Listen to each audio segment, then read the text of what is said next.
Sam, hate to interrupt you. I'll get right back to you in a second, but we have some breaking news out of the NBA. The Pelicans are hiring Jamahl Mosley as their next head coach. That's per multiple reports. He spent the past 5 seasons in charge of the Orlando Magic, but was fired after the Magic blew a 3-1 lead in the first round to the Pistons. Mosley will replace Willie Green, who was fired in the midst of his 5th season in New Orleans.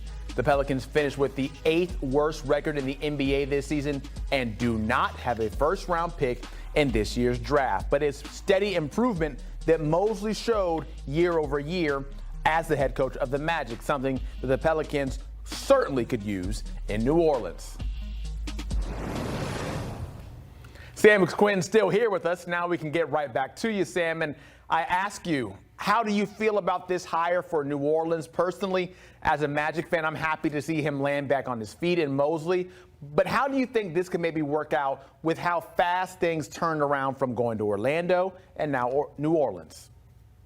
It wasn't quite that fast. This has been one of the worst kept secrets in the NBA for a while. There was reporting all the way back in November from Jake Fisher about New Orleans being interested in Jamahl Mosley, even when he was still coaching the Magic. It had kind of become clear towards the end of the season that Mosley was not going to come back to the Magic. Obviously, that first-round series against Detroit might have changed things had he been able to win it. Franz Wagner gets hurt. Obviously, he doesn't. He ends up getting fired. And the Pelicans pull the trigger on a hire here that I think is going to be primarily based on defense. Orlando had 2 top 5 defenses in a row, 2024, 2025. This year they fell off, but Jalen Suggs was hurt. There were a lot of injuries throughout that roster.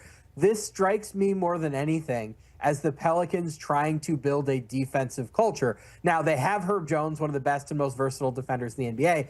There is not that much defensively after him. I have some questions about the roster. I have some questions about the offense because those Orlando offenses were kind of a mess, especially at the end. Not a lot of ball movement, not a lot of, they didn't have much shooting, so you do have to kind of take some credit there. But those offenses in Orlando at the end were kind of tough. I would like to know what the roster plan here is. But I think if you're starting from scratch, as they kind of are, one of the worst teams in the NBA last season, building a defensive culture isn't the worst place to start. I think that calling it kind of tough offensive situation is putting it nicely. It was tough. It was tough to watch. So then how does New Orleans get excited for this? How do you see a path forward of how they can figure out a way to score enough buckets? Because even if you stop someone, you still need to score.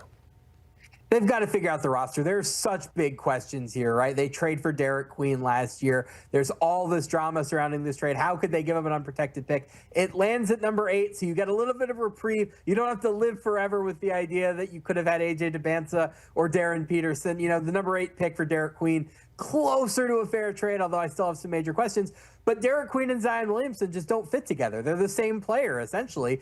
They're offensive-centric, power forward center types, not really shooters, not great defenders, although Zion did take some steps in that regard this season. They've got to figure that out. Are they going to trade Zion? They've indicated at every turn, no, they don't plan to. There's not much shooting on that team. Can you get some shooting in the building? Can you get anybody other than Herb Jones who's going to defend consistently? So the truth about this hire is that I can't say too much until I know who's going to be on the team in the next year or two, because right now they've got a lot of interesting pieces. The whole league seems to want to trade for Trey Murphy. Great shooter, great athlete. Herb Jones probably has a lot of interest around the league too, although his offense falling off over the last year or so probably doesn't help. So I have to see what the roster is going to look like before I say anything definitive. But let's start with Jeremiah Fears and Derek Queen. You took 2 rookies last year in the lottery. How can you retrofit the roster to fit those guys? You put shooters, you put defenders around them. That's going to be their best chance to win.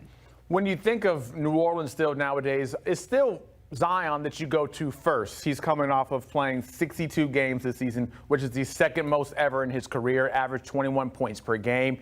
Can this be a team that can live with Zion as your number 1 star, your go-to guy, and figure out a way to make it work despite maybe the similarities with him and Derek Queen? Or how do you push forward with Zion on your roster right now?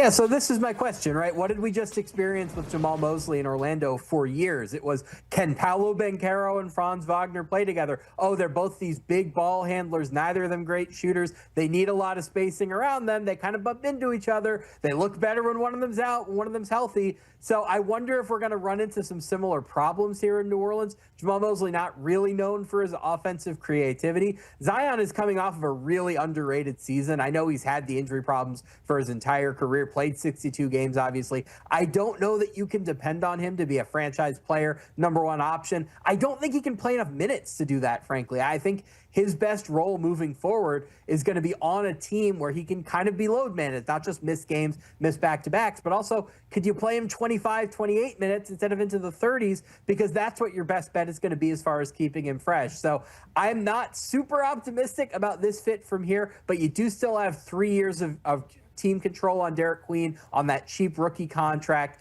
Zion's contract non-guaranteed. You can get out of this fit if it doesn't work. I'm optimistic about both players separately. It's together that I just don't really see the fit. 26 wins this season for the Pelicans. That's 5 better than what the Magic had in 21 wins when Mosley took over that team in Orlando. But I could understand why Mosley would want that job in the Eastern Conference, that even back then, outside of LeBron, it was like, okay, what's going on? But what do you think about this team right here with the Pelicans that missed the play-in by 11 games? What is enticing, what's intriguing about this job for why Mosley would even want to take it? Because it feels like a rebuild is putting it nicely. There is talent here. I think you can criticize the Pelicans for a lot of the way that they've conducted their business, a lot of their decisions. They're not great at managing assets. They're not great at managing contracts. They don't seem to have a clear vision of what kind of team they want to be, at least based on the players they have. But Troy Weaver, the one thing he does really well is look at players and say, he's talented, let's bring him in the building. He was the general manager for the Pistons when they drafted Asar Thompson, Cade Cunningham, Jalen Duren. He won 14 games in his last season because he refused to get them any shooting. But he did find a lot of talented players, and that New Orleans team does have a lot of talented players. Trey Murphy's not an all-star, but guys who can shoot and are as athletic as him are very, very desirable. Herb Jones can do anything on defense. He can guard centers, he can guard point guards, he can guard anybody in between. Zion Williamson, you got to be careful with his minutes. You got to be careful with his workload. But he is coming off of that spectacular season where I think by the end there were moments where he looks like an all-star again. There are a lot of talented players in this building. It's your job as an organization and a coaching staff to figure out, how can we make Zion and Derek Queen work together? And if the answer is no, how can we maximize the return for one of them? How can we take advantage of Jeremiah Fear's athleticism as a point guard and get to the rim, really exciting offensive player? Can you surround him with more shooting, really maximize him in that way? What can you do defensively outside of having Herb Jones guard just about everybody? Is there a scheme that works best with these guys? What can you do with your depth? You know, there's some questions there. I think they did have some nice finds on the back of their roster. Of course, in years past, players like Herb Jones, Jose Alvarado, they've done a good job of discovering diamonds in the rough. But right now, this roster is just kind of a collection of players. It's not really a coherent team. I think it's going to take 1 or 2 years for them to really figure out who's our franchise player, who are we building around, what is our preferred style. Once they've done that, there are enough good pieces in the building, there's enough assets to work with as far as making trades, that they could conceivably be a somewhat competitive team. It's just going to take a little bit of time.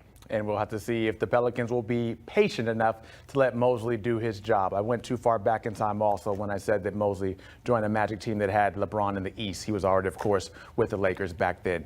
Thank you so much, Sam and Quinn. Appreciate it. And we'll see what happens for the Pelicans moving forward and the other teams in the NBA that still need a head coach, like my Orlando Magic, who fired Jamahl Mosley. Still don't have a head guy. The Bulls saying bye-bye to Billy Donovan. They're waiting for a head coach as well. We'll see maybe some more, what do they call it? Musical chairs could continue with the head coaching carousel. We shall see. Stay tapped in to HQ and we'll keep you covered.